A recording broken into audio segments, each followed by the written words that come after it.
በውሃ መንቦጫረቅና ማመን የተለያዩ ነገሮች ናቸው። እደግመዋለሁ። የ40ና የ80 ቀን የህፃናትን ጥምቀት የምንቃወመውን ብዙዎች ሲቆጡበት አያለሁ። እውነታችንን ምንም ስለማያውቅ እንኳን እግዚአብሔርን እናቱን እንኳን ስለማያውቅ 40 ቀን የሞላውን ህፃን ልጅ ውሃ ውስጥ መንከር ግፍ ነው፣ በህግም ያስጠይቃል። ነውር ነው፣ ነውር።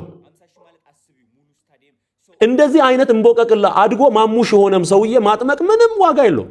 ማስተማር ያስፈልጋል፣ ማስተማር ያስፈልጋል። ሰውየው የሚመስለው ያጠመቀውን፣ ሰውየው የሚመስለው ያስተማረውን። እደግመዋለሁ፣ ያጠመቀውንና ያስተማረውን ሰው ነው የሚመስለው ሰውየው።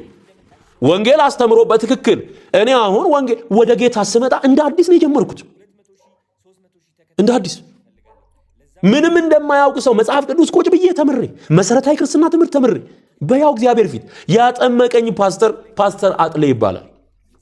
የሙሉ ወንጌል አገልጋይ። የውሃ ጥምቀት ወስጃል። የት መማር እንዳለብኝ አውቅ ነበር። ምን መማር እንዳለብኝ አውቅ ነበር። ከማን መማር እንዳለብኝ አውቅ ነበር።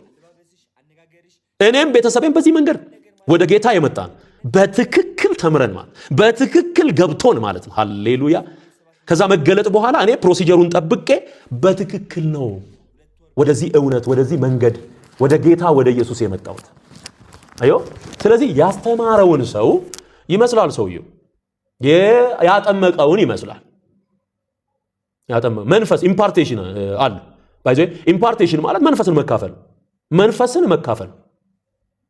በቃ ምን አስተምረውት ነው ይሄ ሰውዬ ተጠምቆ እንዲሆን ያለው? ምን አስተምረው? ማን አስተምሮት ነው? አሁንስ ይከታተሉታል ወይ? እነዚህ ሰዎች ውሃ ውስጥ ነክረው ነው የለቀቁት ሰውየው።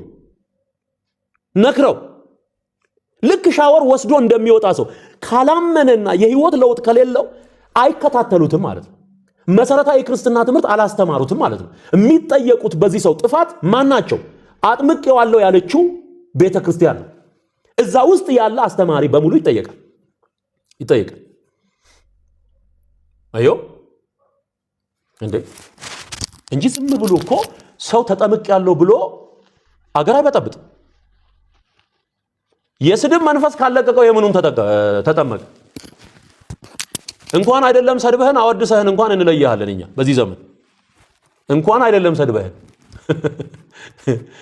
እንኳን አይደለም የስድብ ቃል አውጥተ በእውነት ሙገሳ እንኳን ብታቀርብ በሐዋርያ ሥራ ምዕራፍ 16 ላይ እንዳለችው ሟርተኛ ሴት እንመነጥረዋለን መንፈስ። ስለዚህ ይህ ሰው የሚያሳየው ያጠመቁትን ያስተማሩትን ሰዎች ማንነት ነው። እደግመዋለሁ፣ የሰውየው ባህሪ የሰውየው ማንነት የሚገልጠው ያስተማሩትንና ያጠመቁትን ሰዎች ማንነት ነው። አለቀ።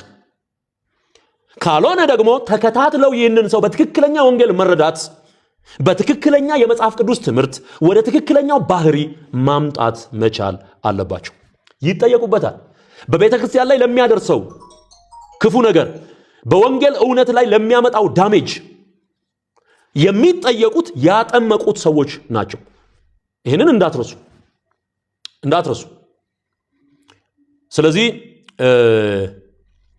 ባይዘወይ አንድ ሰው ትዝ ይለኛል ጌታን ልከተል እፈልጋለሁ ሲለው በፍጹም መሆን የምትወድ ከሆነ ያለህን ሽጥና ተከተለኛለሁ። ሰውየው ብዙ ሀብት ስለነበረው ይቅርታ ብሎ አልከተልም ብሎ እውነቱን ተናግሮ ዞራል። ባይዘወይ አልከተልም ብለው እውነቱን ተናግረው እግዚአብሔር እስከሚጠራቸው ድረስ ዘወር የሚሉ ሰዎች ይሻላሉ። ወጣው ገባው ከሚጫወት እቃቃ አይደለም ክርስትና፣ እቃቃ አይደለም። እዛው ዳንኪራ ቦታ ሄደ የድሮውን ህይወት መኖር ትችላለህ። የእግዚአብሔርን ቃል ግን የወንጌልን እውነት ግን እነካለው ምትል ከሆነ ባንተም በልጆችህም ላይ እግዚአብሔር ፍርድን ያመጣል። ባንተም በልጆችህም ላይ እግዚአብሔር ፍርድ ያመጣል። እግዚአብሔር ሙሴን የተቃወሙትን ኢያኔስን ኢያንበሬስን መሬት ተከፍታ እንድትጣቸው ሲያደርግ ሰዎቹን ብቻ አይደለም ቤተሰቦቻቸውን ጭምር ነው ገደል የከተተው። ያ እግዚአብሔር ዛሬም የሚሰራ አምላክ ነው። ዛሬም የሚሰራ አምላክ ነው። እግዚአብሔር ይመታል። እግዚአብሔር ቤትህን ያፈርሳል። የእግዚአብሔርን ቤት ለማፍረስ ነው እየሰራ ያለው። የወንጌልን እውነት የሚናገሩ ሰዎችን በሙሉ አታክ ማድረግ፣ ገንዘብ ተቀብሎ የሰዎችን አገልግሎት ማበሻቀጥ፣ ይሄ አጋንንታዊ አሰራር ነው። አንተ ውስጥ የሞላው የአጋንንት መንፈስ ነው። እግዚአብሔር ይገስጽ። ሰው እየተሻለው ይሄዳል እንጂ የእግዚአብሔርን እውነት እያመሰቃቀለ ይሄዳልን? ምን አለ በለኝ፣ እግዚአብሔር ይፈርድባል። እግዚአብሔር ይፈርድባል። አዎ ተከፍሏቸው ሙሴ ባህር ይከፍላል፣ እነሱ ተከፍሏቸው ሰው ይሰድባሉ። ሙሴ ባህር በእምነት ይከፍላል፣ እሱ ተከፍሎት ሰው ይከፋፍላል። ስለዚህ ለእንደነዚህ አይነት ሰዎች እኔ በስም ነው አድሬስ ማድረግ። በስም ማን ነው እሱ? ማን በእግዚአብሔር ቤት ገና ንፍጡን ያልጠረገ በእግዚአብሔር አይነ ሲታይ ገና ፓስተሩ አይቀረው ምኑ አይቀረው የሚሳደበው ምንም የሚያቅል ነገር የለም።